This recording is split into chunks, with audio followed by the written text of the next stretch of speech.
जय श्री राम। आइए आगे सुनते हैं श्री शिव पुराण में।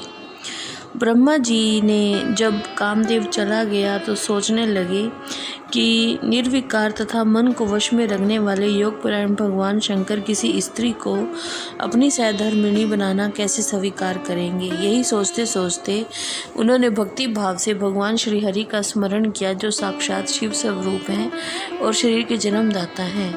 फिर ब्रह्मा जी ने कहा कि मैंने दीन वचनों से युक्त शुभ स्तोत्रों द्वारा उनकी स्तुति की। उस स्तुति को सुनकर भगवान शीघ्र मेरे सामने प्रकट हो गए। उनके 4 भुजाएं शोभा पाती थी, नेत्र प्रफुल्ल कमल के समान सुंदर थे।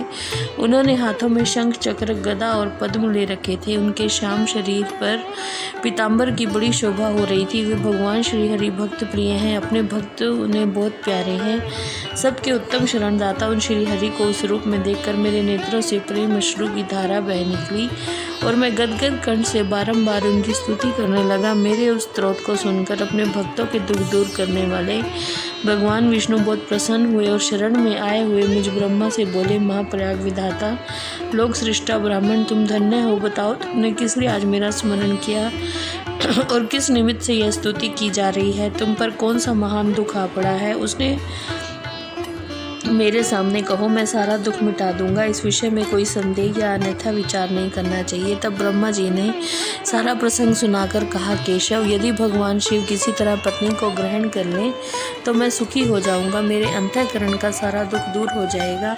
इसीलिए मैं आपकी शरण में आया हूँ। मेरी ये बात सुनकर भगवान मधुसूदन हंस पड़े और ब्रह्मा का हर्ष बढ़ाते हुए मुझसे बोले, विधाता, तुम मेरा वचन सुनो। यह तुम्हारे भ्रम का निवारण करने वाला है। मेरा वचन ही वेद शास्त्र आदि का वास्तविक सिद्धांत है। शिव ही सबके कर्ता, भर्ता और हर्ता हैं। वे ही परात्पर हैं, पर ब्रह्म, परेश, निर्गुण, नित्य, अनिर्देश्य, निर्विकार, अद्वितीय, अच्युत, अनंत, सबका अंत करने वाले स्वामी और सर्वव्यापी परमात्मा एवं परमेश्वर हैं। सृष्टि, पालन और संहार के कर्ता, तीनों गुणों को आश्रय देने वाले व्यापक ब्रह्म विष्णु और महेश नाम से प्रसिद्ध, रजोगुण, सत्वगुण, तमोगुण से परे, माया से ही भेदयुक्त प्रतीत होने वाले निरय माया रहित माया के स्वामी, प्रेरक, चतुर, सगुण, स्वतंत्र, आत्मानंद स्वरूप, निर्विकल्प, आत्माराम, निर्द्वंद, भक्त परवश, सुंदर विग्रह से सुशोभित योगी, नित्य योगपरायण, योग मार्गदर्शक, गर्वहारी, लोकेश्वर और सदा दीन वत्सल हैं।